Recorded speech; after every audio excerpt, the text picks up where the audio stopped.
Morning, we're working with Bill's crew, pulling this wire. We've got our kills. We're going to pull in some 397. We want to keep the number 4 that's up there feeding now.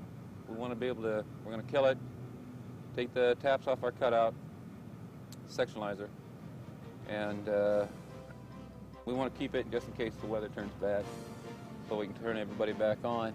We do have hold opens on the 26 and on the 4 kV. We're going to be pulling over some of it hot on the other end. Lee, I'm going to have you on a reel set.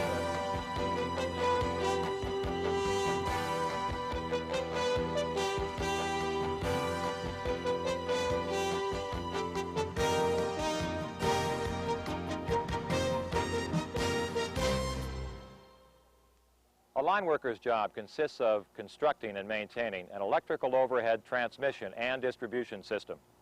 It is not work on an assembly line or for the phone company. This is electrical work, climbing poles, working with high voltages, dangerous but necessary work. The line worker keeps electricity flowing to homes and businesses. They provide an important service to you. So how can you become a line worker? Through City Light's Apprenticeship program. Apprenticeship is a system for teaching highly technical manual skills through a combination of on-the-job training and related classroom instruction. The Line Worker Apprenticeship is a 4-year program. Apprentices learn to climb wood poles and steel structures. Line work is commonly done at heights ranging from 35 to 110 feet.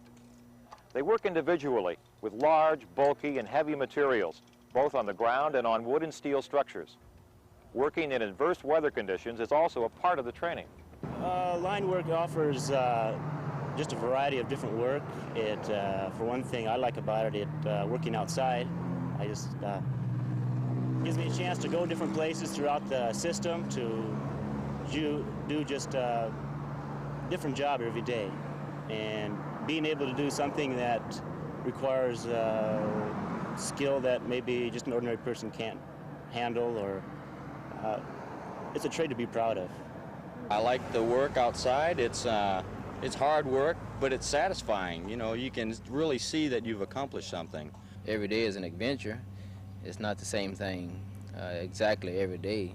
Each day is a little bit different as far as work is concerned. So it's a variety of jobs within a job. So it gives you an opportunity to, really have an experience of electrical work and electrical theory and what goes on in the electrical field. Everybody uses electricity, and well, without us, I don't know how the job would get done. Somebody has to do it, and even though we usually don't get much credit for what we do, a lot of times we feel we don't. I feel we're performing an important service. When I first started, I was scared to death of heights. I didn't like any heights at all, but I kept telling myself that I could do it, and I ended up doing it. And the more as time goes on, the more I enjoy it, and the job is always providing a challenge, constant challenge. Not every day is a real tough day, but most days are. You learn something new every day. As the weather gets bad, naturally it gets wet out here, and we get a little cold, and especially when you're up in the air, the wind seems to blow a little harder, and we have to use a lot of protective equipment, rubber gloves and what have you, when it's raining, because even secondary voltages will bite you quite a bit. And usually we don't work any of the high voltage stuff except in emergency conditions because it does get a little dangerous. But wherever you are working for a power company, weather is always a factor, especially at night. And that's always kind of a dangerous aspect about line work, is working at night, not in the daylight. That's when you really need a lot of teamwork, you need a lot of communication.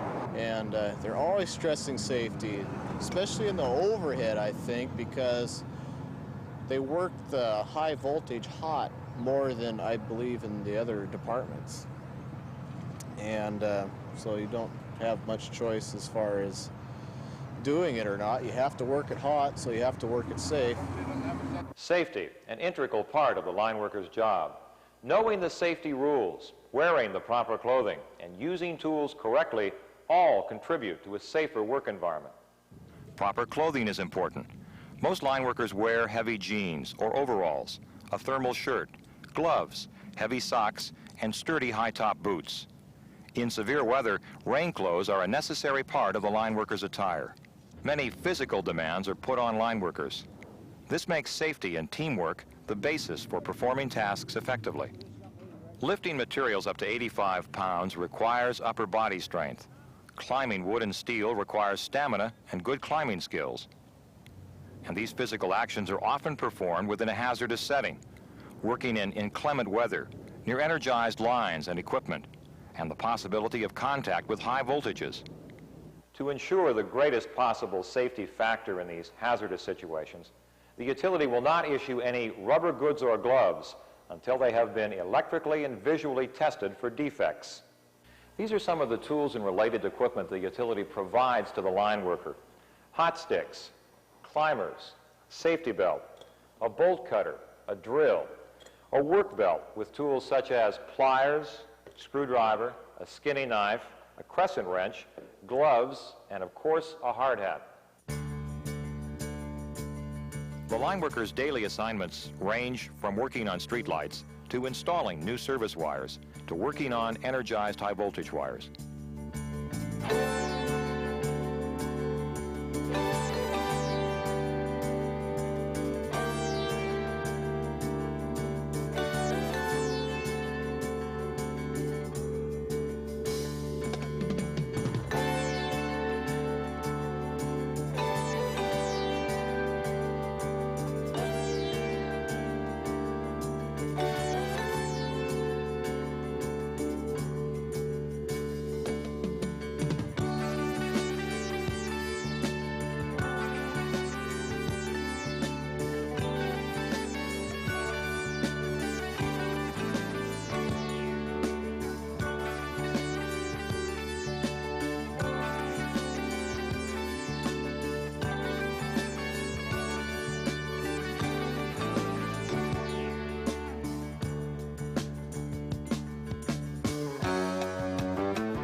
Demanding? Yes. Hazardous? It can be. Rewarding?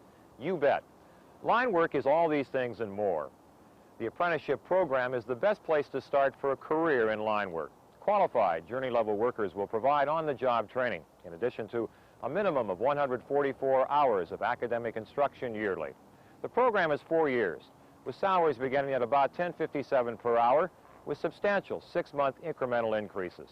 After the 4-year training is complete, the apprentices must take an exam to become journey-level line workers. The apprenticeship system of learning and passing on a skill is centuries old. It's still around because it works, and line workers have been in existence since the first electrical wires were strung across the USA.